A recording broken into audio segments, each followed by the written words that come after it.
So to me, the solution is always seeing no self. It starts and it ends there.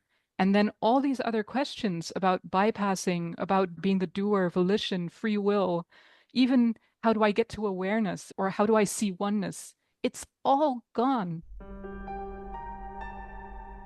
Awareness, the final frontier. This is Awareness Explorers.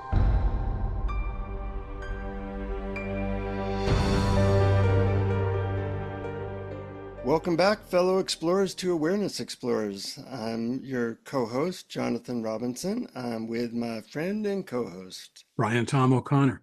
and it's one of those days where we get to interview someone that both Brian and I are aware of and have been curious and excited to talk to. Her name, and of course I'll probably butcher it, but we'll call it Kat van Oudheusden, is the author of several books on non-duality. She writes about how the joyful freedom of non-duality is available to us all, right here and right now. Her books explore how we can recognize our true nature by seeing the illusion of the separate self. And she shares free weekday reflections on Substack at Daily Non-Duality. Actually, I've been listening to those or reading those every day for a year. And I'm wondering, who is this person behind that? And now we get to meet you. Hi, Kat. Good to have you. Hi, thank you. Thank you for the invitation. Very cool. So we often like to start by finding out what the history of how you, or what's left of you, dove into non-duality and what your experience with being maybe a shift at some point. Yeah, that can be a really, really long, boring story or a very short, easy one. So I'll go with the short one, and if you have more questions, let me know. Okay. But I basically spent my 30s depressed Hmm. and very, very unhappy about myself. And after lots of self-help, endless self-help, um, really self-help addict, I attended a Byron Katie School for the Work session. Something shifted there, and then fell with my nose into direct pointing non-duality books, sort of. There was this non-duality press at some point for a while, and I became their best customer of all time. I read everything that was published through non-duality press, and I didn't know why. So just something resonated, and I understood very little of what I read. And the more direct the pointing, and there were people like John Wheeler and Salvador Poe who I read, where things just started to shift. And at a certain point, the reading stopped. There was much less reading, and a spontaneous form of inquiry started. And this was Hmm. often on my way home from work. I had a 4 kilometer walk. And just during that walk, the questions would start to appear and started undoing the me. And this wasn't a planned process, or it wasn't anything that I was really actively involved in. It just occurred. Hmm. And then it was 10 years, over the course of 10 years, my 40s, actually, all of my 40s, that I slowly noticed, often after the fact, that whole areas of the not of self or things I considered my identity were gone. They just disappeared. So where I thought, for example, where I thought I had a problem with my relationship with my mother, I couldn't find that in myself anymore. It was gone, and I didn't notice until I noticed that the issues with my mom were gone. Hmm. And there are many examples like that until someone asked me not so long ago, a few months ago, how often do you think about yourself? And he was asking me that because he thought this was one of the signs of, seeing no self. And it was only then that I realized, must have been a year ago, that I realized, yeah, that is really something that changes. There are, for whatever reason, very little self-referencing thoughts. And when they do occur, it's like they're about someone else. They're totally boring. Yeah. Yeah, I call my mind Bob because it does seem like he's a kind of a faraway person that is a little bit annoying. that that is sometimes like static in the background. Yeah. Yeah. As I was listening to you talk, and also as I was reading on your website, you have a page titled "A Story." I had that uncanny feeling when I was reading that I had written it. So similar were our experiences. I mean, how you're trying to fix yourself and remove depression with self-help, and how none of it worked till you stumbled on the direct path of non-duality, and how it kind of slowly started to make sense. I think a lot of people are awaiting a big, huge boom to happen, and I don't think that's always necessary. I think it happens for some people, but the fact that we're waiting for it sometimes gets in the way. What do you think? Yeah, I agree.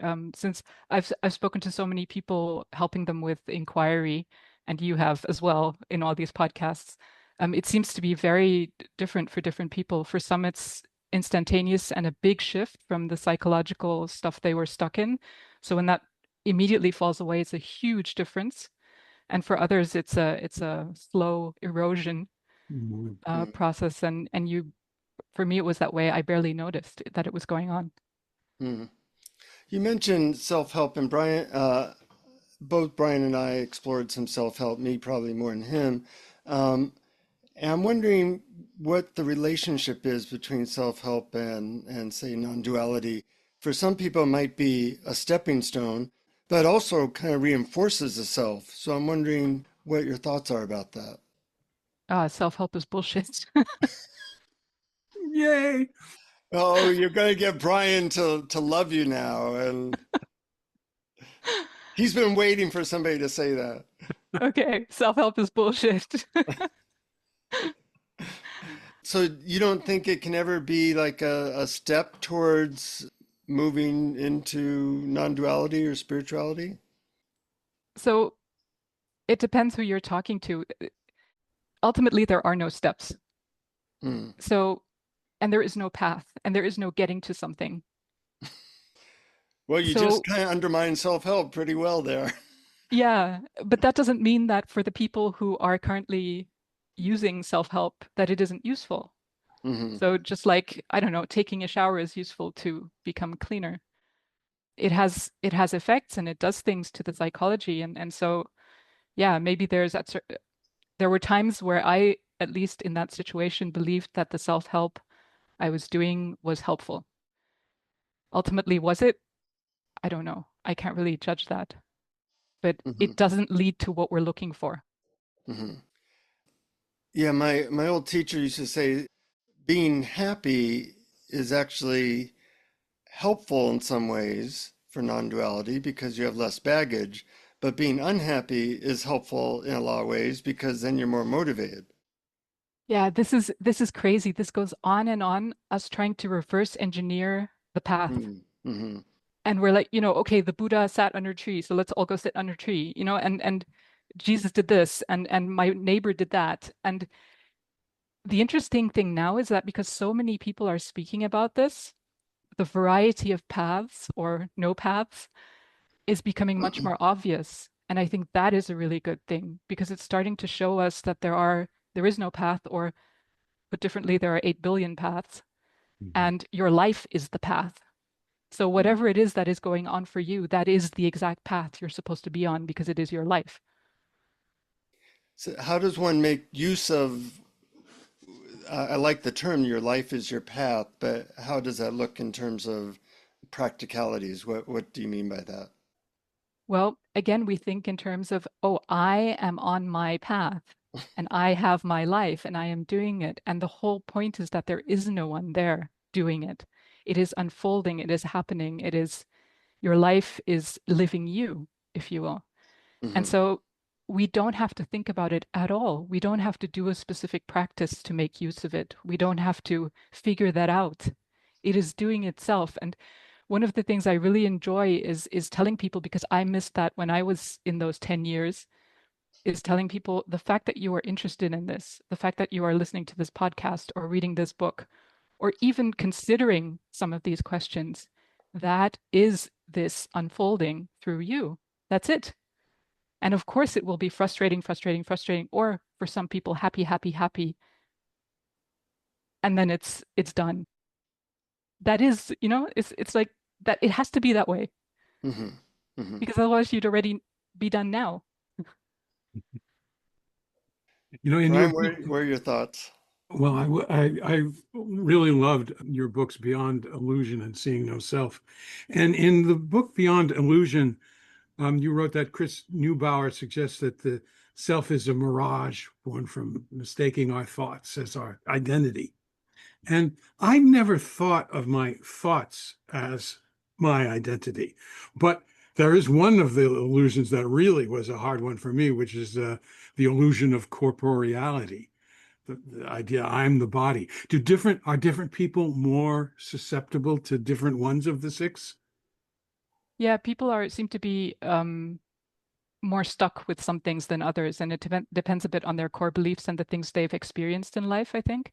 Mhm. But that's just my fantasy trying to explain it.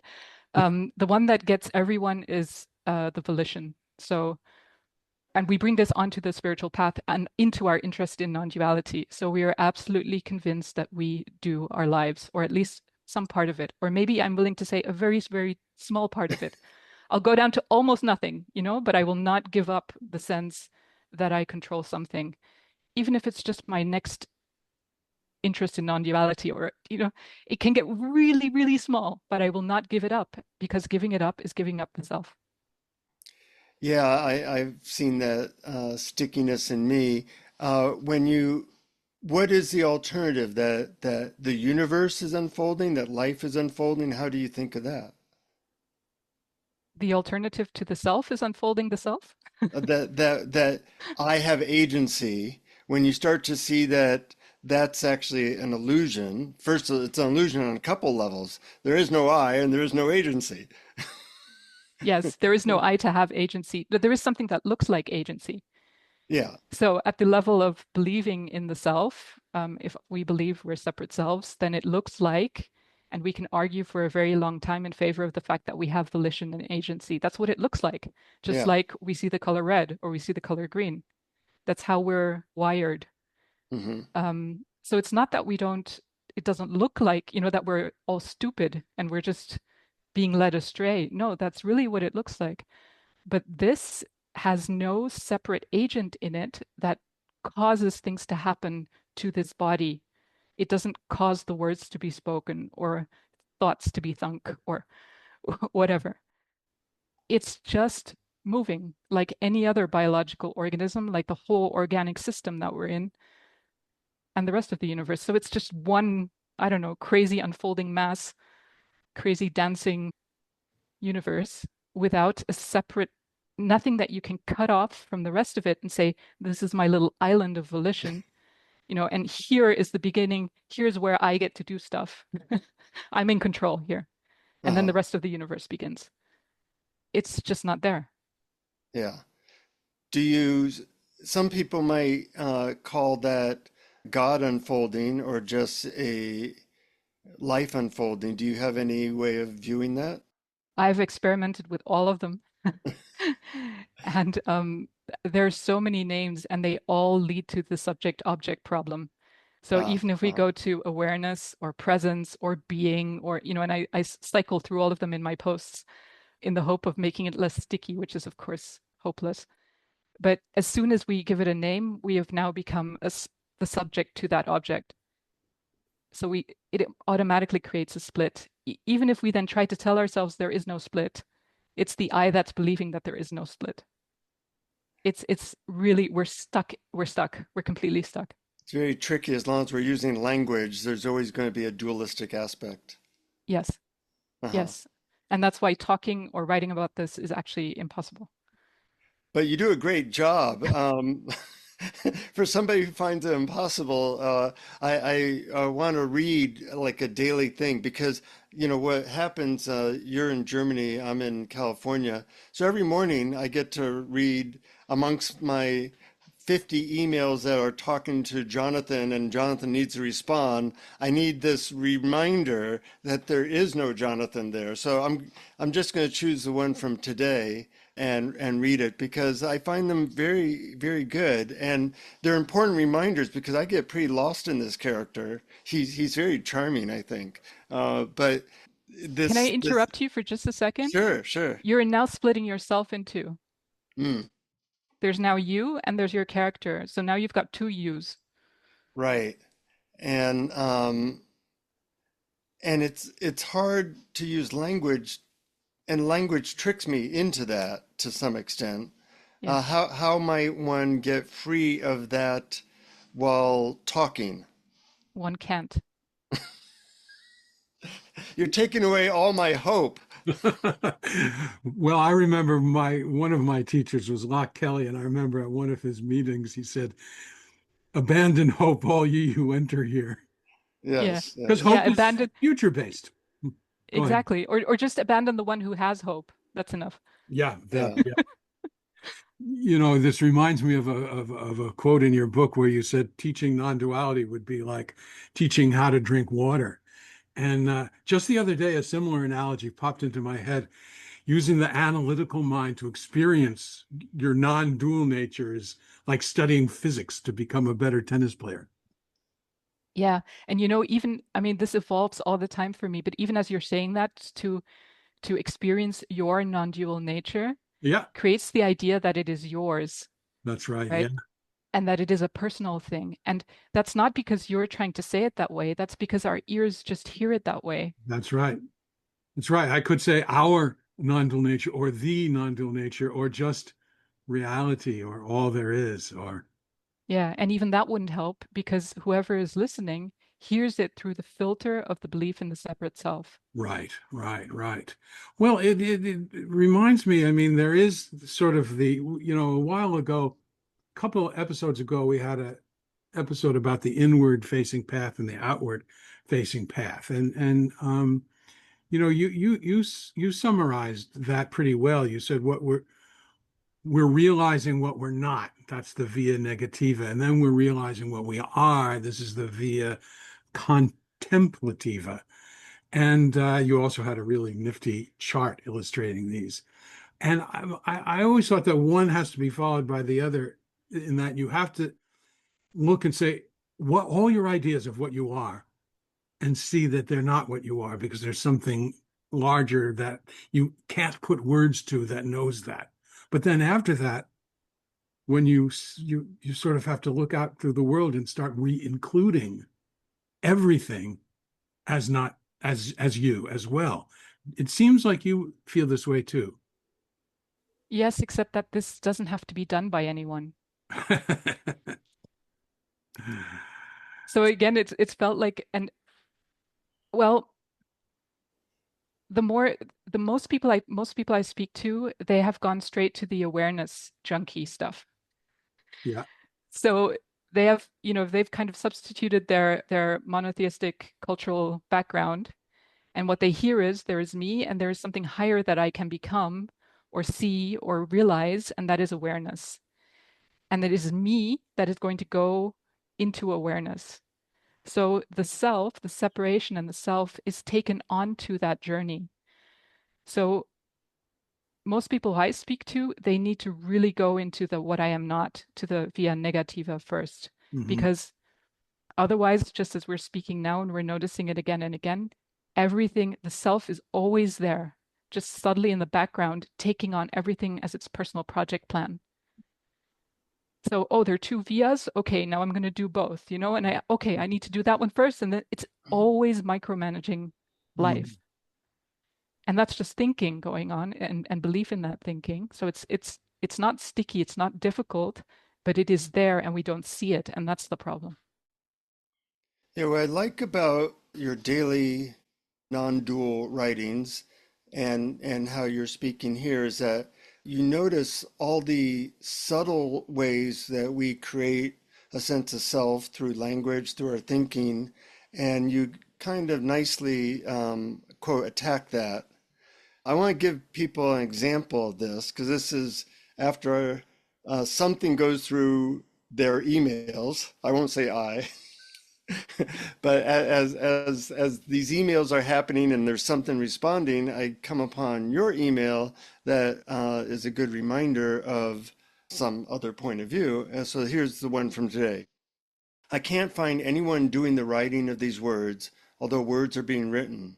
I can't find a thinker who is making the accompanying thoughts appear. I can't find the one who made the body wake up again this morning. I can't find any mechanism by which this organism is controlled.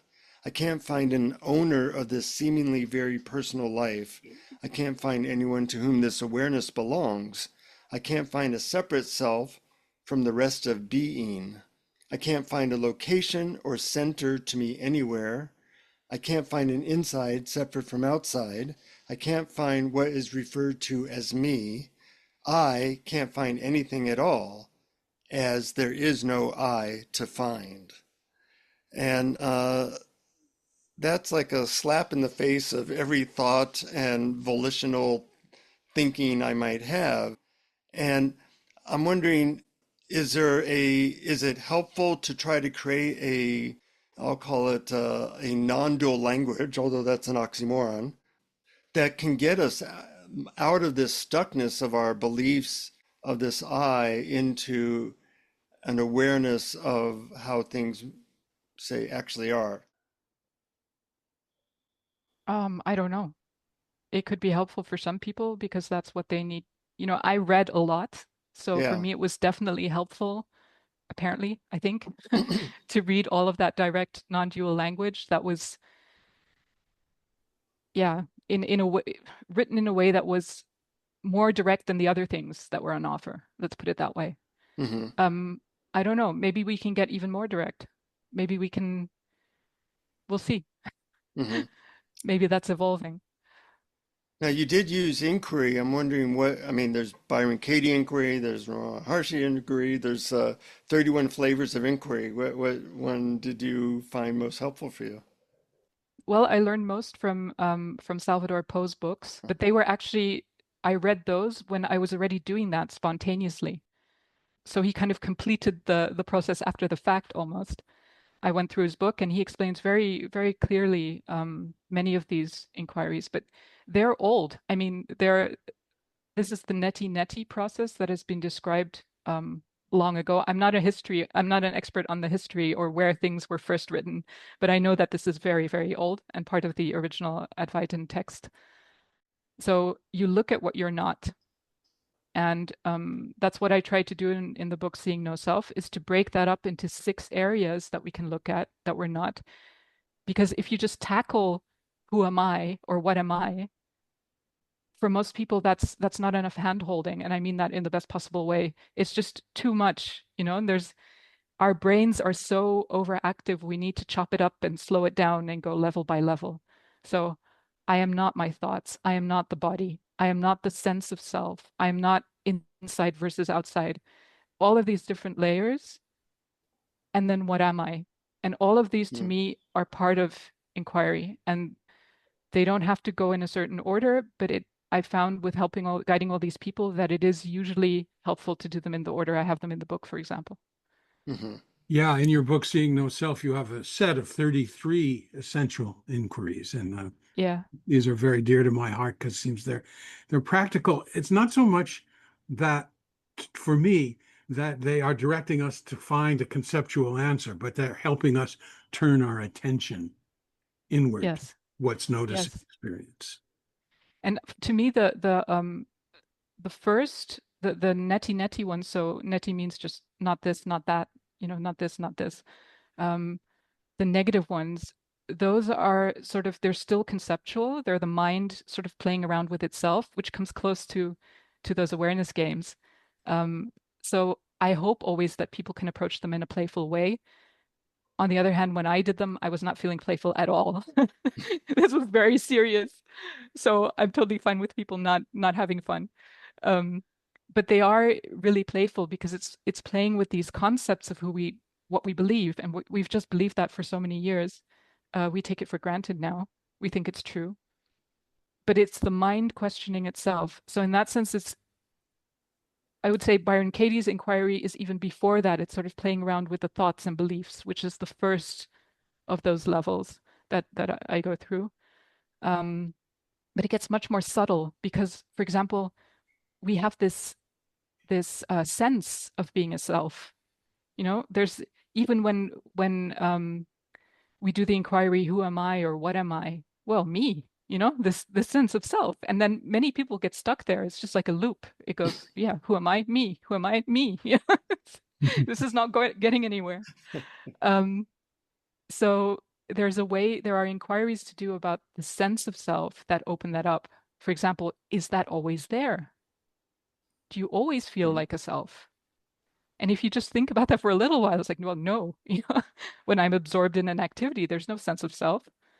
And we can go on and on. So just looking at that is a step that a lot of these other approaches that I've read, I don't know, they seem to not go there or miss it, or it's not important to the person who wrote the book who probably didn't need that in their approach. Hmm. Yeah, you in a certain way, you have a step-by-step approach to the step lists. And I like that because I think that can be helpful for a lot of people. And there's a sense that in different categories of life, there's also more or less sense of self. Like a lot of people identify with their work or their relationship. Do you have a way of, do you classify in those types of categories, or is it more neti in a more like thoughts and body type of conception? Yeah, yeah, it doesn't go by area of life. It's more by from more obvious or more, yeah, to more and more subtle. Hmm. Hmm. So most people, they can start with I am not my thoughts, and they can go there quite quickly. Uh-huh. Um, then it gets tricky. Yes, yes, yes. Now, what do you do for work? Is this part of your livelihood, or do you do other things? Apparently, I write and I talk to people. Uh-huh. I also run a community, so that's that's one thing that's sort of the other side of what I do is bringing people together who are starting to or who re already write or teach or coach or do something with the non-dual message. And that's part of what we were discussing earlier, that I feel that it's really, really helpful for people to hear different versions of this. Hmm. And less and less formal teaching or formal paths or schools, and more, look, this is how it happened for me. This is how I express it, how I try to word it. And it sounds totally different. And I use different terminology and language than, that guy over there, but we're pointing to the same thing. And it's useful for people to hear because of our different belief sets and conditioning. We resonate with different things. So if someone starts talking about love and beauty and truth and compassion, I'm gone. I'm out of the room. Screw that. Yeah, Why is that? I don't know. It's my conditioning. It annoys me. So if that's the non-dual path, they're telling me to get on, it's like be compassion or be love, whatever. It doesn't. I know exactly what you mean because I remember a long time ago I was investigating the practice of loving kindness. And Yes. there were times when I said, well, damn it, I honestly don't feel loving or kind right now. And Yeah. what helped me was when I sat down to meditate and I realized the reason I was meditating was to change what I was feeling, Yeah. to turn grumpiness into love or to turn anxiety into, or to get back something that happened 2 days ago. And as soon as those were dropped, it's sort of like something kind of reveals itself by itself. Yes. And this is the sort of my non-political political agenda for non-duality is to democratize the whole thing, Mm. and to stop this. Well, we have a very elitist school, which is, I've seen something you haven't seen, and now sit at my feet until you get it, and I will slowly teach you. Not, I mean, I'm saying this in a very derogatory way, but that's not how these people feel. They're really trying to help. So I'm sorry for that. Wasn't very fair. Although there are those who are not doing it in such a beautiful way. Yeah, Um, Brian calls them the non-duality police. yes, the non-duality police show up under my posts as well, and I've met them in person. Uh, but so I think we've done a disservice well, it's not a disservice. It's just the way it is right now, that there's too much of this belief that there is this one path and I just need to find it. And that is going to bring me to what I'm looking for. Hmm. And we Yeah. have then a whole buffet, and it's like you have to sample everything. But I will be very annoyed if you go sample his stuff because I know that I have the true teaching. And I find it so strange for people who are teaching or sharing the non-dual message that there is this type of competition and negative stuff going on. I don't understand because to me, it's the more ways we have of expressing this message and sharing it, the better. I mean, this Yeah. is what we want. We want to share our joy. So why does it matter? Why would I keep it to myself or my little group of followers or whatever it is I'm doing? Yeah, that's why it seems that your approach is more agile because whatever someone comes to you with, you have a whole variety of pointers or questions or inquiries that can help them, and some are good for some people and some for others. And that's the first thing I'll tell them, that it is possible that you cannot hear what I'm telling you. I mean, not hear it in the sense of it's frustrating to you or it doesn't resonate. Then please go sample the rest of the buffet. Yeah, And I'll point you to the I'll point you to the dessert aisle or whatever it is you want to go. But there's so much on offer and something you need to find something that is where you are now, wherever that is, and hmm, not in Yeah. a hierarchical sense, in a landscape sense. If you're over in the Rocky Mountains, you do not need the desert. right. Yeah. I tell clients I work with that I do have a very definite spiritual belief, and that is you should do what works for you. But we can't create a religion around that, unfortunately. I've been in a lot of different Fortunately, groups. I've Yes, been in a lot of groups and different religious orientations, and the one thing that they have in common is that they all think that they're the best and that they're the only one, possibly. But obviously, that's a product of mind. Um, in going beyond that, you mentioned the book Salvador Poe, who I'm not familiar with him. Can you say a little bit about this person? Salpo is, yeah, he lives in India now. He's an ex long time ago rock star. He just published his journey in a book, his spiritual journey. I can't do him justice if I try to summarize that. But Yeah. he would, I don't even think he would call himself a teacher. He shares about non-duality very much in the spirit of what we're talking about now. Uh-huh. And he's very focused on direct inquiry. Um, so he was very, very helpful to me through his books. I've never met him, never spoken to him, but I recommend him all the time because he's so clear. However, and that's nothing against Sal, he has a particular vibe. And that is still, that is very much the Indian satsang vibe. And some people can't handle that and can't hear that, but they are interested in non-duality, so they should go somewhere else.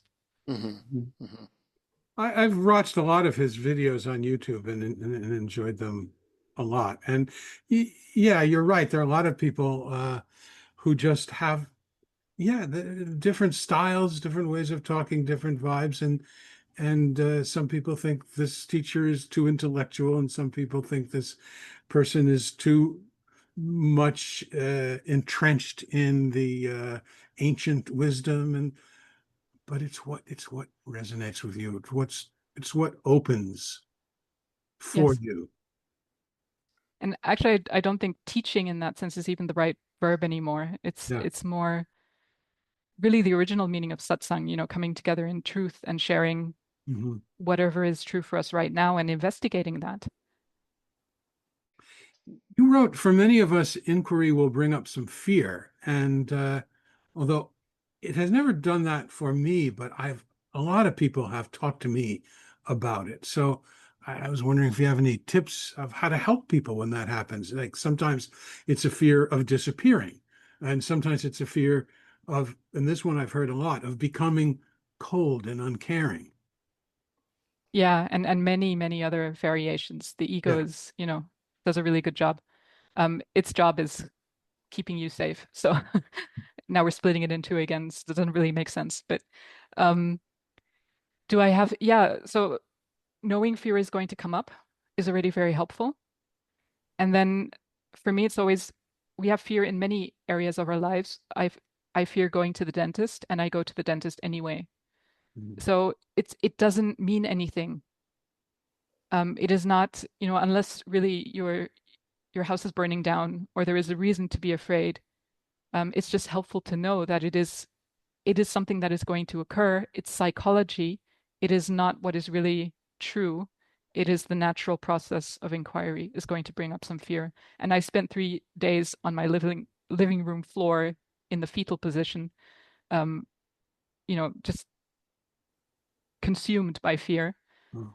But it passed. And the weird thing is like fear is like pain. You're in the middle of it and it's happening and you're thinking, oh, this is so horrible, but you're dealing with it fine. Mhm. You're still breathing, you're still alive. It's really strange. Yeah, well, it's sort of like what I call, what a lot of other people call, I didn't invent this term, the second arrow. And the first arrow is the fear, and the second arrow is the idea it shouldn't be there. Yeah, yeah. And that sometimes is worse. Yeah, and it's the same. So the fear, the frustration, the I'm not getting it, the idea that there are glimpses, all of these different things we have with getting this, knowing that these are normal and that they are actually the path itself is so helpful. It's not Mhm. that you're doing it wrong, it's that you're doing it right. If there's no frustration and no fear, then I'd be worried. Yeah, for a long time, I was in a spiritual community where the teacher did a lot of focus on what could be called purification. We lived together, there was a lot of feedback, a lot of honesty about things that you were doing that were inharmonious. What do you think of that path versus what could be called the direct awakening path? And it seems to me that people who do the direct awakening path, calling it that, they often skip over all these aspects of their life that cause them and other people trouble. If they are skipping over that, then the self is still there. Hmm.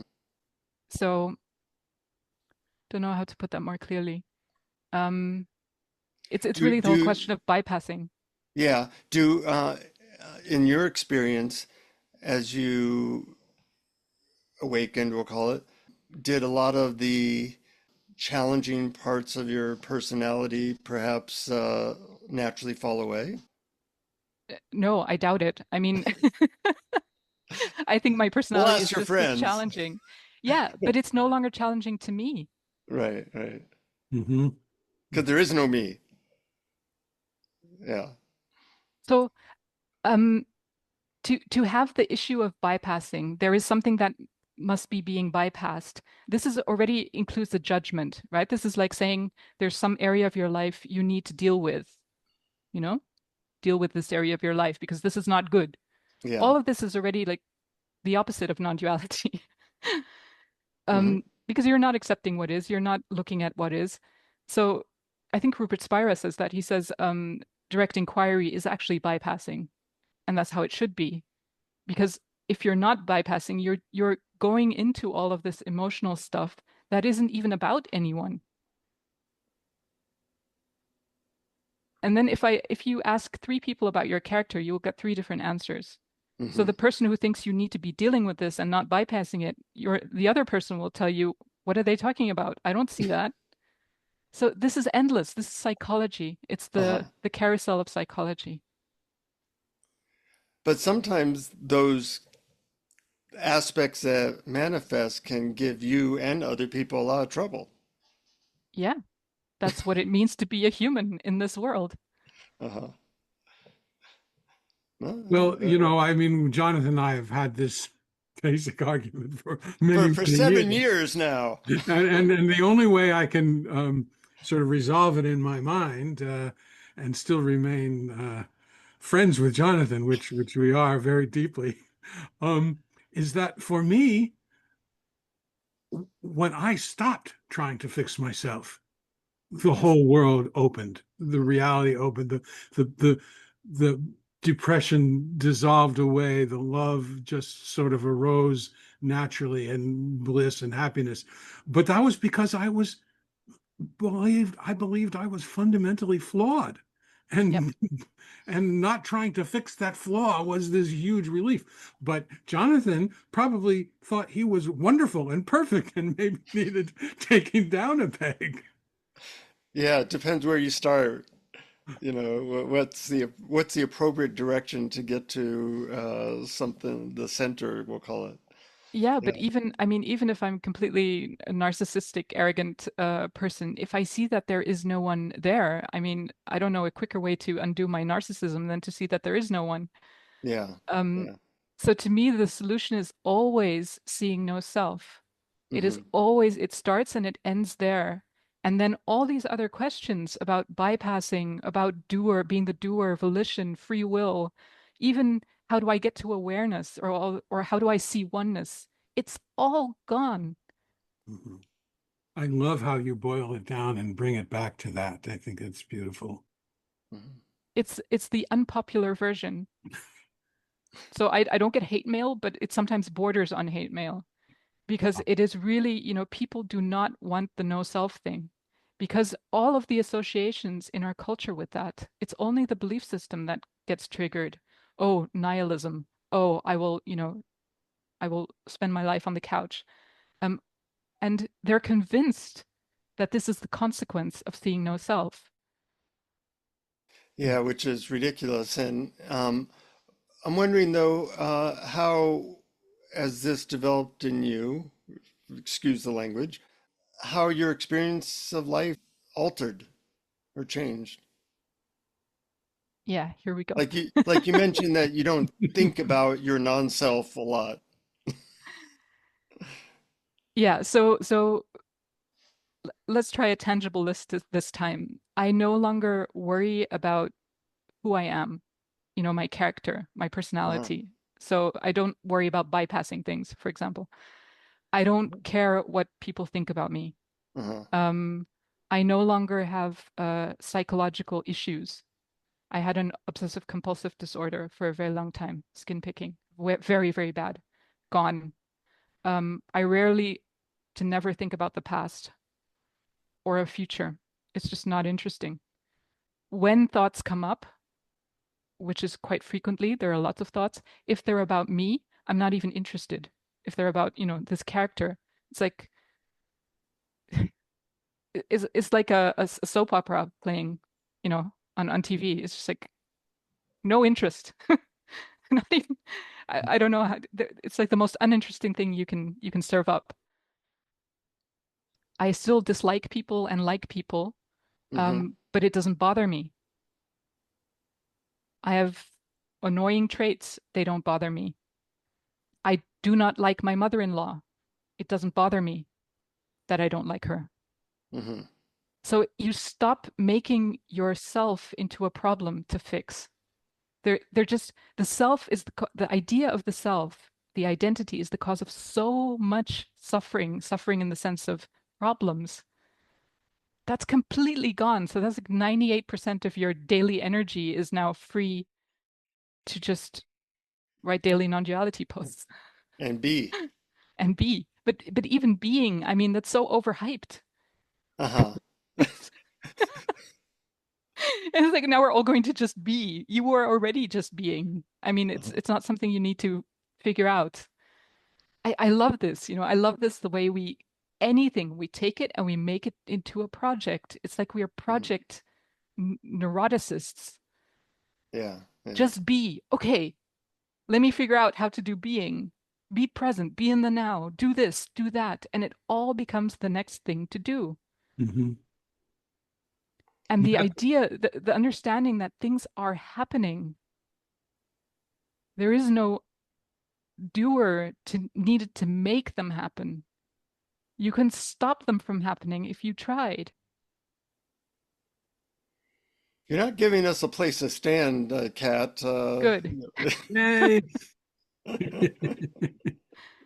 But I but this is also just what happens.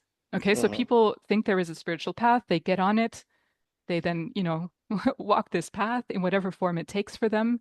They suffer under it, they get frustrated, they love it, they play awareness games, they don't. All of that just happens.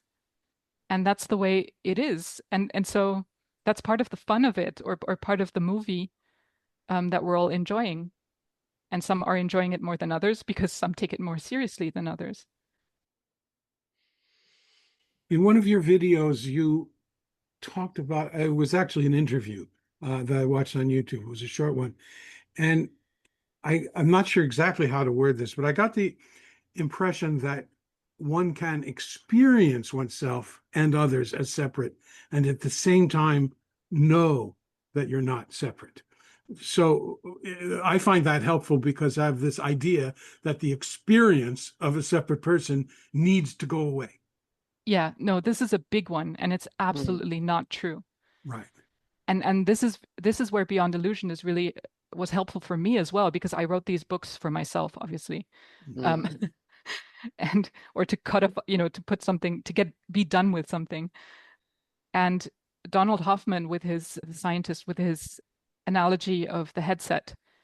So the way humans in this embodied whatever this is, this experience, we experience separation. And the goal of the spiritual path sounds like it's to get rid of that. And then we will see only oneness and we will all, I don't know, it's like some permanent group hug or something. Um, I don't I don't know everything, but I doubt that is going to happen because so there can be the knowing that this is just one. This is obviously this is it's easier in the negative that there is yeah. nothing separate from anything else. So this body and that and there is no border to any of it. But at the same time, of course, it feels like I am separate. I experience in this location. I don't experience over there. It doesn't seem that way. Space and time are baked into the experience. So we would need a completely different human organism to, Would you say that in your moment to moment experience that there's a continuum from play acting separateness to really not having any sense of separateness, or are both happening at the same time? I don't, so obviously I only know my own or this experience, and the only way I can describe it is as Brian just said it. So the experience is just as it was before, Mm-hmm. and I experienced it like, different bodies apart from each other and different things. And there is a absolutely doubtless knowing that that is not the way it really is. Mm-hmm. That's just the way it looks. And this is exactly like the mirage in the desert. So I know for a fact that there is no water there, but it looks exactly like water the way it did before. I knew that there was no water. Mhm. So both things seem to be happening at the exact same time. Yeah, they're both there. Yeah, Mm-hmm. just as Yeah. I can speak about a self and speak like a normal person and don't need to do crazy things, and at the same time know that it is a useful fiction. Mm-hmm. Yeah, for me, it was a sense that the idea of the Brian as a separate entity, instead of going away, got demoted to just another appearance along with sights, sounds, smells, Yeah, other people, yeah, that's a good trees. one. Yeah, so it's like we see I mean the classic examples are we see a blue sky even though when you go in there there's no blue, but it continues to look blue even long after you figured out that there is no blue there. It's Yeah. exactly the same. Mm-hmm. Any last questions, Brian, or any last things for you to say, Kat, that might not have been covered? First of all, I really appreciate it. I like the style of I'll call it whatever carpet you're standing on, you will generally tuck it out from under them and see what happens. And I think that needs to be more of that. Maybe people often think of spirituality as being really open and loving and sweet, but there's this other aspect which is we're always deluding ourselves, and pointing that out in the more subtle ways is really a helpful way of approaching this. To me the key is this, and I keep coming back to it, is no self. And not Yeah. that there is no it's seeing the illusion of the self. The illusion doesn't go away, But if we don't really see through it, we take it into everything we do. So I think we touched on that many times during this conversation. No matter what understanding we seem to get, it's the self that thinks that it got the understanding, and it becomes the next thing to do. Yeah, it's so subtle and so insidious that it can be hard to see unless somebody like you is directly pointing to it in its specific. I think another thing that's really important to me personally when I share this is this talk of it is difficult to see, and it is very subtle and or painful or frustrating or all these other things the sort of war stories we hang on in, it's like Uh-huh. I find myself doing that as well sometimes, and Uh-huh. I wish I could catch myself more often because it's not difficult. I think Right. the other message, it's so bloody obvious. It is so Yeah. simple. It is already the case. It is this, and I think that needs to be heard a lot as well. Yeah, because that's a story that is also from the self and also paints a picture. And you're right. It's like, it's air. It's not that hard to breathe. It's happening all the time. Yeah. I think you made Brian very happy because he loves some of the things that you say, and I imagine that's how you're feeling, Brian. I am feeling happy, although I stopped realizing that, or I stopped thinking that my happiness depends on something else. In other words, I was already happy, but let's say even happier that Kat could come on and talk to us about all of this. And also, I wanted to say that I really appreciate that the two of the books that you have written that I read are very good for different approaches, because the seeing no self is very good just to give people the opportunity to try it for themselves and to look inside. And Beyond Illusion has a lot of scientific study behind it for the people for whom that kind of thing might be helpful or necessary. And you quote a lot of my favorites like Donald Hoffman and Bernardo Kastrup, and so I appreciate that as well. Thank you. So how can people sign up for your daily non-duality or learn about your stuff more specifically? Well, there's my website, which has the links to everything, which is Kat Oudheusden, if you can spell it, .com. Uh, maybe it'll be in the notes somewhere. It will be. It We'll will put a be. Okay. link in the show notes. Yeah, so that really has everything because that has the link to sign up for Substack and it has the 3 books and whatever stuff is happening, if anything, is there. So Great, great. And if people want to support Awareness Explorers, they can go to patreon.com/Awareness Explorers. We always give you lots of extra stuff for supporting us. Any last thoughts, Brian or Kat? My only thought is gratitude. Thank you so much for coming on and sharing with us so generously. yeah, thank you for having me. It was really fun. Yeah, I've really enjoyed it because it's particularly helpful to people with my style of always finding some new way to create a self and a project, which this thing moving through me seems to do that pretty consistently, and having the rug pulled out feels free. Mm. So thank you for that. Yeah, free is my favorite word. Uh-huh. And hopefully we're helping our listeners do that. If you like what we're doing, pass it on to your friends and family. And until next time, keep exploring. Keep exploring. Thank you for listening to Awareness Explorers. To learn more, you can check out our website at awarenessexplorers.com. Please subscribe to our podcast on your favorite podcast app. We'd love it if you would post a review.